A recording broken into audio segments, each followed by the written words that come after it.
देखिए, हमने बात की थी one dimensional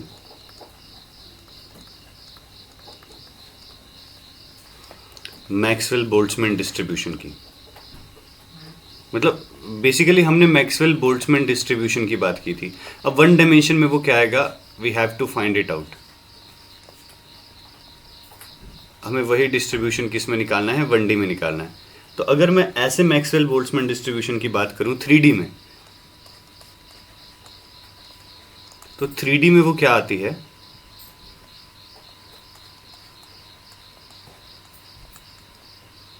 √2π m/π/kBt raised to the power 3/2 v squared e raised to the power -mv² 2kBt times dv। ठीक है, ये वाला फॉर्मूला किसके लिए है, 3 डायमेंशंस के लिए है। हमें क्या निकालना है, वन डायमेंशन के लिए सेम रिजल्ट निकालना है। तो देखिए, आप क्या कर सकते हैं, इसको 3 पार्ट्स में डिवाइड कर सकते हैं। ठीक है, this is in 3D and we want to write it in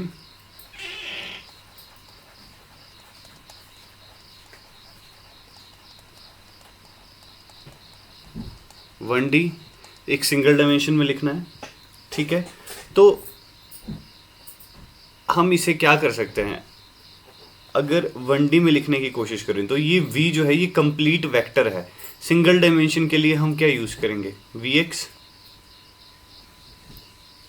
dvx। तो अगर आप इसे ध्यान से देखें तो ये 3/2 है। इसे इक्वल 3 पार्ट्स में अगर हम डिवाइड करें, 1/2 1/2 1/2, ठीक है, ये वाला पोर्शन भी डिवाइड होगा, ये वाला भी डिवाइड होगा, ये वाला भी डिवाइड होगा। तो कुछ ऐसी फॉर्म आएगी, देखिए m/2π/kBt 1/2, ठीक है, 3/2 था ना, 1/2 vx² e raised to the power -mvx² 2kBt dvx।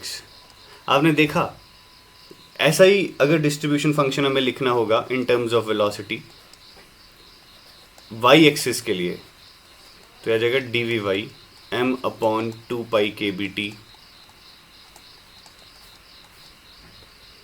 1/2 vy² e raised to the power -mvy² 2kBt dvy। और ऐसा ही सिमिलर एक z के लिए लिखा जा सकता है। ठीक है, तो अगर ये वाला जो रिजल्ट है वो 3D के लिए है, तो this is for one dimension. पहले बोली, ये बात समझ में आई?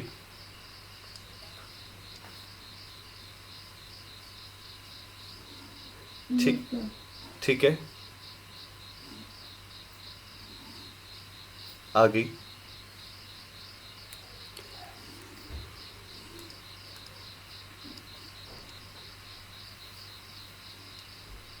एक मिनट, ये वाला हम यूज नहीं करेंगे इधर, ये कुछ इस फॉर्म में आएगा, इन दिस फॉर्म। ठीक है, ये वाला यूज नहीं करेंगे। m/2π/kBt raised to the power 1/2 e raised to the power -mvx² 2kBt dvx। ठीक है, मैं बहुत डिटेल में नहीं जा रहा कि ये कैसे है, आई एम जस्ट सेइंग कि ये 3D के लिए है और ये किसके लिए है, 1D के लिए है। ठीक है, अब देखिए, यहाँ से हम कुछ इन्फॉर्मेशन निकालते हैं। अगर हम इस डिस्ट्रीब्यूशन की बात करें तो ये कैसी है, किस तरह का फंक्शन है, ये एक इवन फंक्शन है,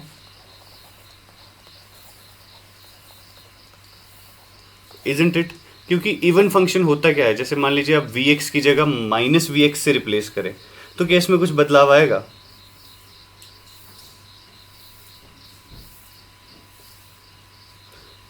बताइए, अगर हम vx को -vx से रिप्लेस करें, जैसे मान लीजिए कि ये वाली चीज़ है ना, ठीक है, मान लीजिए vx की वैल्यू 2 है, तो इसका स्क्वायर क्या आ जाएगा, 2 का स्क्वायर 4।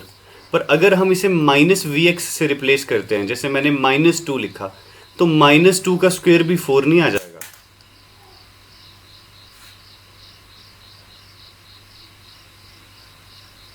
क्योंकि -2 into -2, 2 negative numbers multiplied is plus ना, समझ रहे हैं? तो ये कैसा इवन फंक्शन है, ठीक है, ये कैसा फंक्शन है, इवन फंक्शन है। अब देखिएगा इससे क्या फ़र्क पड़ता है, इससे ये फ़र्क पड़ता है कि जो इसका डिस्ट्रीब्यूशन है वो गॉसियन आता है, ठीक है। गॉसियन डिस्ट्रीब्यूशन किस तरीके से, देखिए कि अगर आप एक तरफ फाई Vx ले लें और दूसरी तरफ आप क्या ले लें, Vx ले लें, ठीक है, और इस तरफ आपका इन्फानाइट और इस तरफ माइनस इन्फानाइट, ठीक है, तो ये कुछ ऐसा आएगा। इवन फंक्शन जो होता है वो पहले क्वाड्रेंट में जब आप बनाते हैं तो वो पहले से दूसरे क्वाड्रेंट में जाता है, ठीक है। इसका मतलब है कि अगर आपने यहाँ इस तरफ को बिहेवियर देखा, क्योंकि जैसे जैसे देखिए किस फॉर्म में है, ये इस फॉर्म में है, e⁻m⁴ अब जैसे जैसे Vx इन्फिनिटी की तरफ जाएगा ये e⁻∞ हो जाएगा, और -∞ 0 होता है, तो जैसे जैसे Vx की वैल्यू बढ़ रही है ये मैक्सिमम वैल्यू से कम होते होते 0 की तरफ जा रहा है। सेम चीज़ रिपीट होगी क्योंकि ये इवन फंक्शन है, तो लेफ्ट साइड की तरफ भी और कुछ इस तरीके का डिस्ट्रीब्यूशन आएगा। पहले बोलिए ये बात समझ में आई कि नहीं? जब भी आप e⁻x² इस तरीके का प्लॉट करोगे तो आपके पास गॉसियन डिस्ट्रीब्यूशन आता है, ठीक है, ये क्लियर। और अगर आप टेम्परेचर बढ़ाते हैं तो क्या होता है, मैंने इस बारे में बात की थी। अगर टेम्परेचर बढ़ाएंगे तो क्या होगा,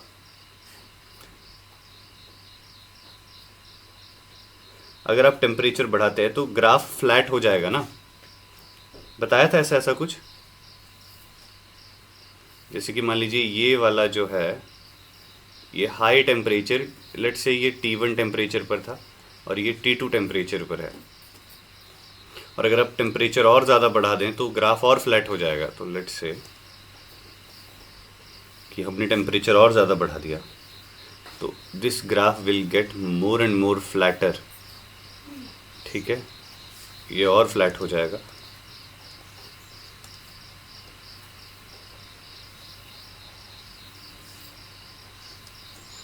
T3, ठीक है, तो यहाँ पर जो टेम्परेचर T3 है वो बड़ा है T2 से और T2 बड़ा है T1 से, ठीक है। ये फ्लैट हो रहा है बेशक, पर इसके नीचे का एरिया जो है वो हमेशा क्या रहेगा, 1 ही रहेगा। और ऐसा मैं क्यों बोल रहा हूँ, क्योंकि एरिया इस तरीके के ग्राफ के नीचे जो होता है वो प्रोबेबिलिटी रिप्रेजेंट करता है, ठीक है। तो प्रोबेबिलिटी का सभी का जो सम होता है it will be equal to 1। इसका मतलब है कि इसका एरिया हमेशा 1 ही रहेगा, और सभी ग्राफ्स का एरिया क्या है, इक्वल है। फ्लैट होने से हमारा सिंपल सा मतलब है कि जैसे जैसे टेम्परेचर बढ़ रहा है उन मॉलिक्यूल्स की संख्या बढ़ रही है जो बहुत हाई वेलोसिटीज से घूम रहे हैं।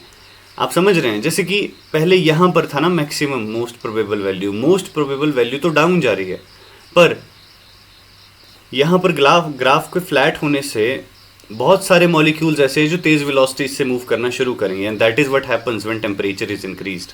कुछ आपको आइडिया लगा मैं क्या समझाने की कोशिश कर रहा हूँ? Yes sir. ठीक है,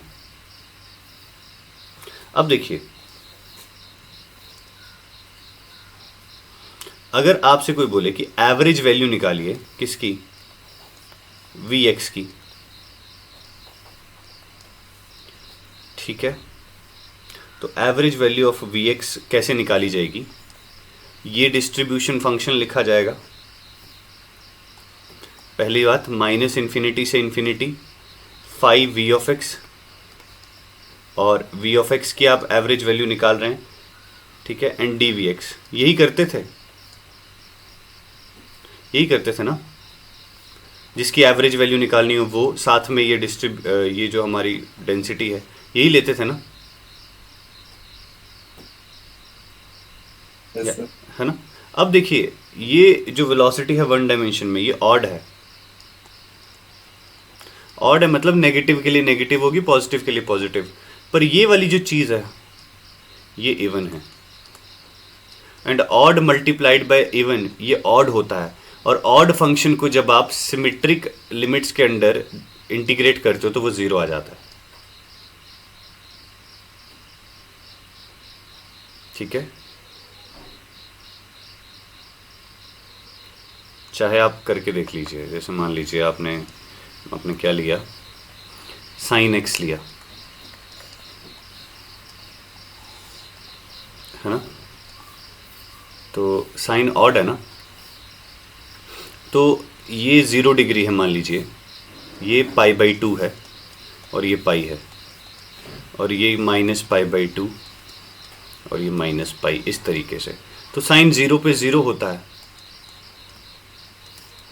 और π/2 पे 1, और पाई पे कितना हो जाएगा 0 फिर से, और -π/2 पे कितना होता है -1, और -π पे फिर से 0। ठीक है, यही है ना साइन। तो अब देखिए ना कि अगर आप इंटीग्रेट करते हैं ऐसे साइन एक्स को -π से पाई, तो ये क्या बनता है, cos x कि minus cos x, sine x की माइनस cos x होती है ना, और ये -π से पाई, तो क्या आ जाएगा -cos π, ठीक है, minus minus plus cos of -π, तो आ जाएगा -cos π कितना होता है -1 प्लस cos ऑफ -π, क्योंकि ये इवन फंक्शन है तो ये cos π बन जाएगा, ये आ गया 1 और cos π -1 आ गया 0। अब ये 0 क्यों आ रहा है देखिए, क्योंकि आपने -π से पाई इसको इंटीग्रेट करा है, और अगर यहाँ पर 1 वैल्यू एग्जिस्ट कर रही है तो उसके लिए बिल्कुल अपोजिट -1 एग्जिस्ट करती है जो परफेक्टली इसे कैंसिल करती है। इसलिए हर एक वैल्यू जो यहाँ पर है उसके लिए एक वैल्यू यहाँ एग्जिस्ट कर रही है यहाँ, और वो उसे परफेक्टली कैंसिल करती है। ठीक है, तो ये हम बोलेंगे ये वाला एरिया और ये वाला एरिया परफेक्टली कैंसिल हो रहे हैं। ठीक है, तो वो ऑड फंक्शन के केस में होता है जब ये वाली चीज़ क्या आ जाए ऑड, क्योंकि साइन ऑफ -x क्या होता है -sin x, तो ये ऑड है ना, समझ रहे हैं आप। तो वैसे ही मैंने यहाँ पर क्या किया है, मैंने वही चीज़ यूज़ की कि ये ऑड था ये इवन था, प्रोडक्ट इज ऑड, तो इंटीग्रेशन बिकम्स 0, क्योंकि -∞ से +∞ के बीच में आप इंटीग्रेट कर रहे थे। क्या बात समझ में आई? तो सेम गोज फॉर vy का एवरेज वैल्यू, ये भी 0 है, vz का एवरेज वैल्यू ये भी 0 है। ठीक है, तो एवरेज आप देख भी सकते हैं जैसे, ठीक है, क्योंकि इस तरफ की वाला जो ग्राफ है वो सिमेट्रिक है, ये वाला ग्राफ जो है, let me just show you, ये वाला जो ग्राफ है दिस इज सिमेट्रिक टू पीछे वाला जो ग्राफ है। ठीक है, तो हर पॉजिटिव वैल्यू ऑफ वेलोसिटी के लिए कोई नेगेटिव वैल्यू एग्जिस्ट कर रही है, तो average will turn out to be 0, this is for sure. अब देखिए, तो how to make this quantity, मतलब कुछ फिजिबल सा हमें, मतलब कुछ यहाँ से हम एक्सट्रैक्ट करें, ये हम कैसे कर सकते हैं? All you can do is कि इस ऑड को आप इवन बना दें, और इस ऑड को इवन बनाने का क्या मतलब एक तरीका है, तो किसी भी नेगेटिव नंबर को अब पॉजिटिव कैसे कर सकते हो, उसका स्क्वायर करके। इसलिए अब हम निकालेंगे vx के स्क्वायर की एवरेज वैल्यू।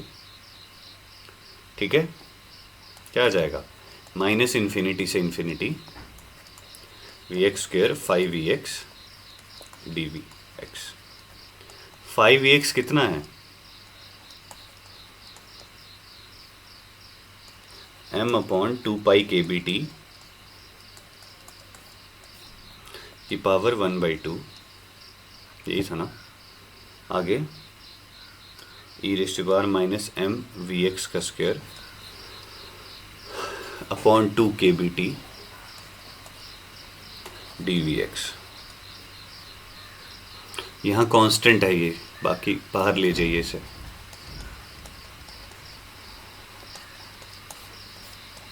तो अंदर क्या बचेगा, -∞ to ∞ vx square e⁻m vx square upon 2 kbt और dvx। अगर आप ध्यान से देखें तो ये एक इंटीग्रल बन रहा है जो हम सॉल्व कर चुके हैं। कौन सा?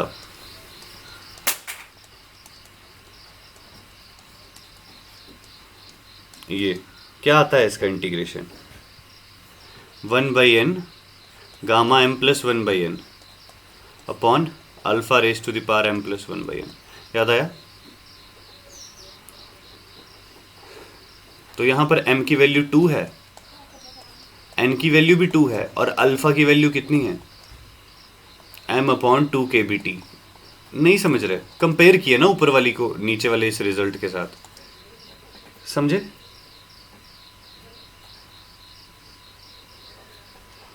ठीक है, तो क्या आ जाएगा इंटीग्रेट होके 1/2 gamma 2 plus 1/2 divided by m upon 2 kBt 2 plus 1/2 3/2। समझे?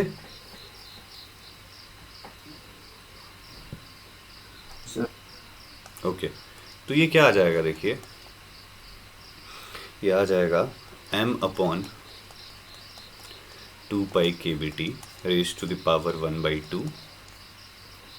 ठीक है, और एक चीज़ मैंने गड़बड़ कर दी, सो सॉरी अबाउट दैट। ये ज़ीरो से इन्फिनिटी जाता है ना, ज़ीरो से इन्फिनिटी जाता है, तो अगर ये ज़ीरो से इन्फिनिटी जाता है तो हम इसको चेंज कर सकते हैं।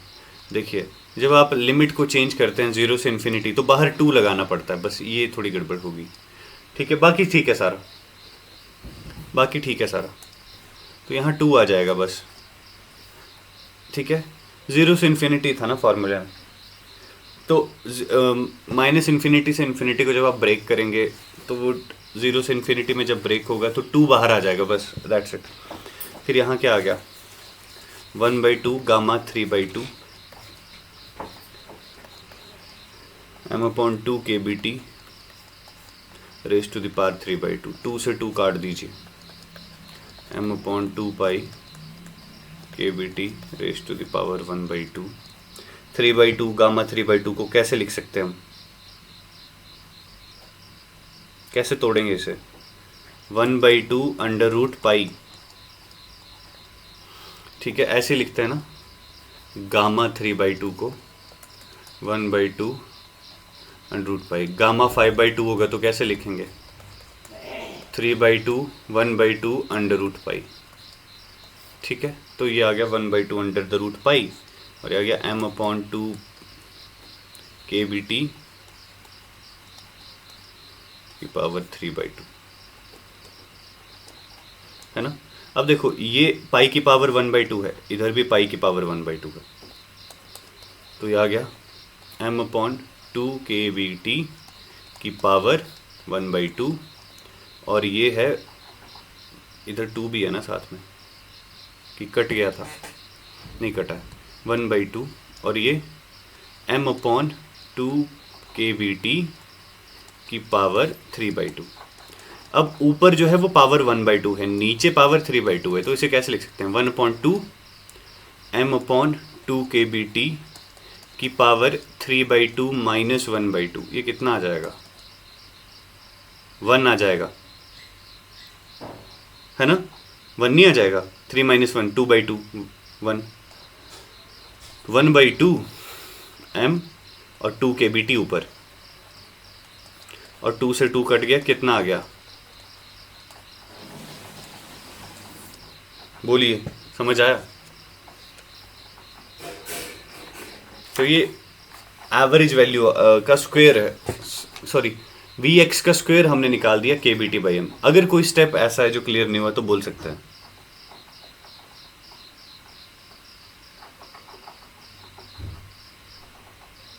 मतलब क्लियर है,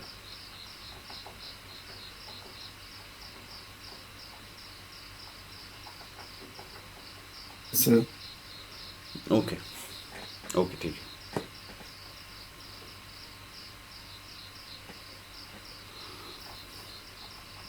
अब देखिएगा, same we can do for Vy का स्क्वायर, और वो भी सेम वैल्यू देगा। Same we can do for Vz का स्क्वायर, और वो भी सेम वैल्यू देगा। They all are going to yield the same value, that is kBt/m। ठीक है, and we can use it, we can use it to calculate the RMS value.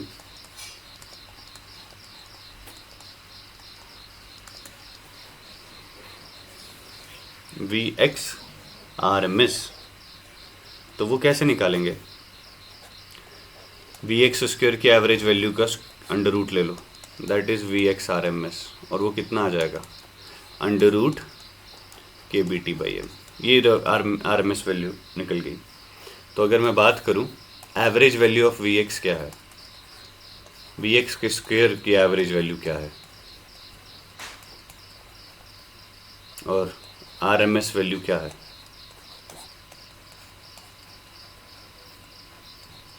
ये हैं बातें जो समझने की थी।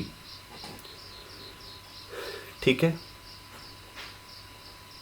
अच्छा, अगर आपको कोई बोल दे कैलकुलेट मोस्ट प्रोबेबल वेलोसिटी,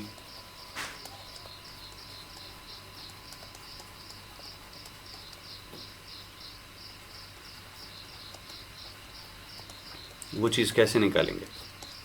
तो वो चीज़ कैसे निकलेगी? D by D V X करिए और फाई वी एक्स जो हमने लिखा है उसे ज़ीरो के बराबर पुट कीजिए। That's how you calculate the most probable velocity. जैसे वेलोसिटी का रिलेशन क्या है, देखिए ये देखिए, ये है ना वन डायमेंशन में, इसको डिफरेंशिएट कर दो with respect to V X, जो आपके पास आएगा उसको ज़ीरो के बराबर पुट करके वी एक्स निकाल लो, वो आपको क्या दे देगा?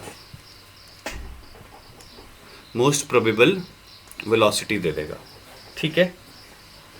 तो मान लीजिए ये क्वेश्चन करते हैं हम, in one dimensional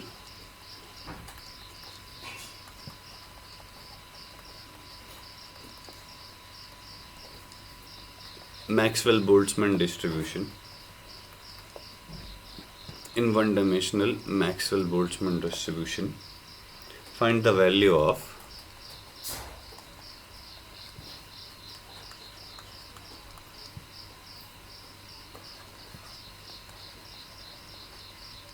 average of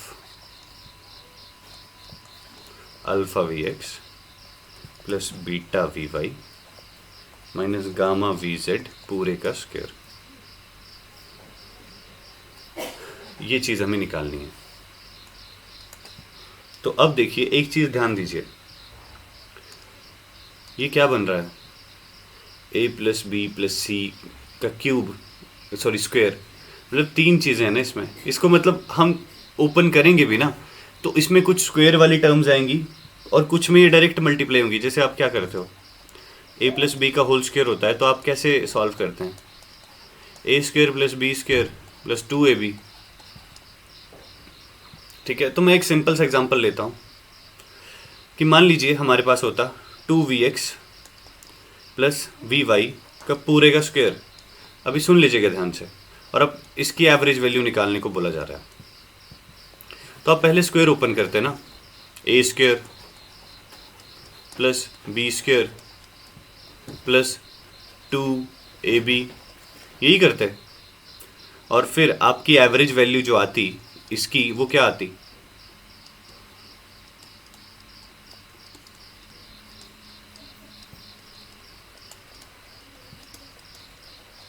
बोलो, यही नहीं आती।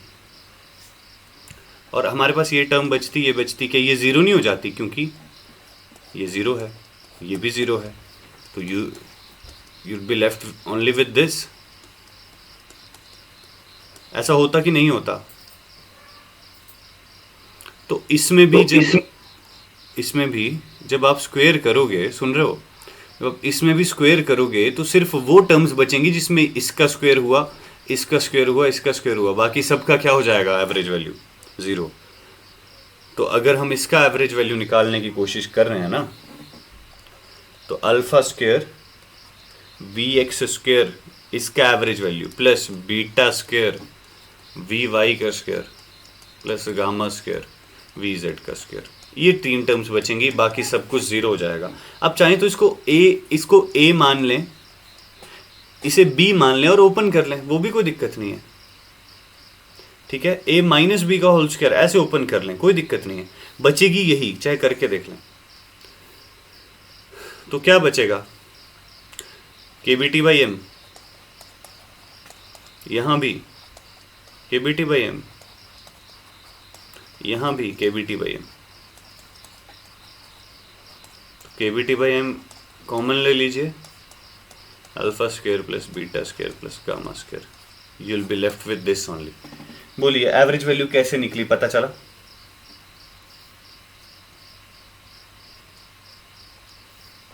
Yes sir. जस्ट एग्जाम का क्वेश्चन है ये, ठीक है। तो ये मैक्सवेल बोल्ट्जमैन डिस्ट्रीब्यूशन का हमने यूज किया और हमने क्या किया, एवरेज वैल्यू फाइंड आउट की, ठीक है। तो ऐसी कोई क्वांटिटी आपको दे ही सकती है, वो दे सकता है, तो आपको सिर्फ इतना ध्यान में होना चाहिए कि इनकी वन डायमेंशन में एवरेज वैल्यूज क्या आती हैं, आरएमएस वैल्यूज क्या आती हैं, ठीक है। और मोस्ट प्रोबेबल वैल्यू, ये this is homework for you, you need to calculate this. बोलिए क्या समझ में आया ये?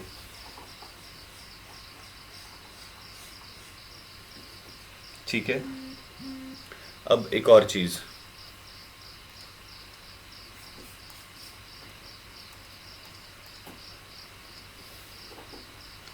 अगर मैंने इस तरफ क्या ले लिया 5v और मैंने इस तरफ क्या ले लिया v, और अगर आप अलग अलग गैसेस के लिए, जैसे क्लोरीन के लिए बनाओगे, तो क्लोरीन के लिए ये गॉसियन डिस्ट्रीब्यूशन आता है, आएगा सभी के लिए गॉसियन ही, पर कुछ ऐसा आएगा। अगर आप बनाते हो लेट्स से फॉर नाइट्रोजन, तो नाइट्रोजन के लिए कुछ ऐसा डिस्ट्रीब्यूशन आएगा, ऐसा तो नहीं आएगा, wait,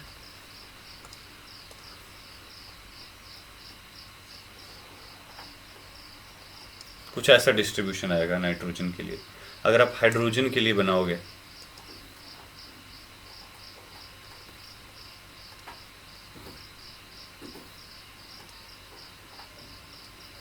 so if you do it for hydrogen, so it will look something like this.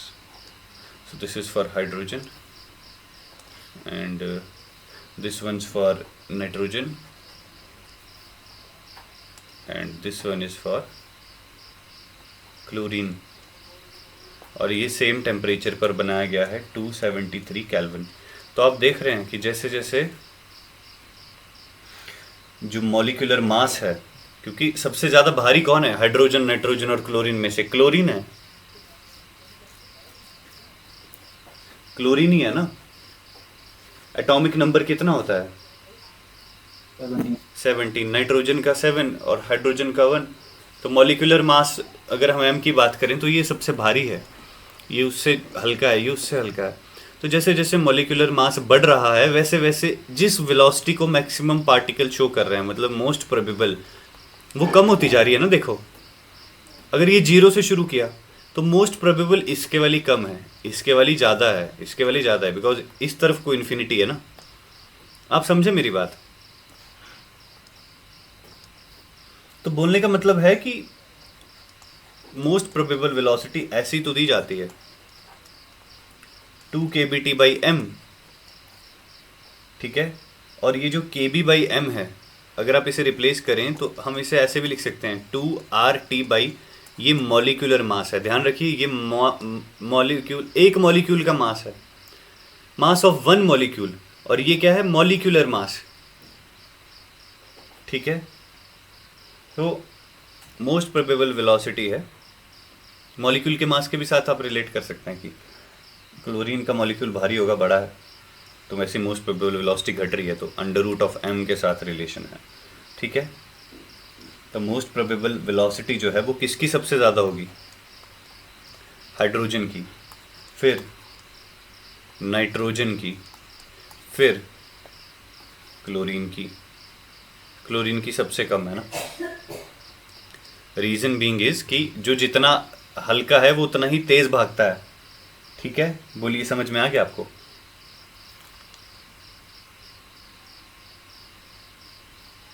भारी जानवर हैवी कोई एनिमल है तो वो धीरे धीरे चलेगा, और हल्का जानवर है वो फुर्तीला होता है ना।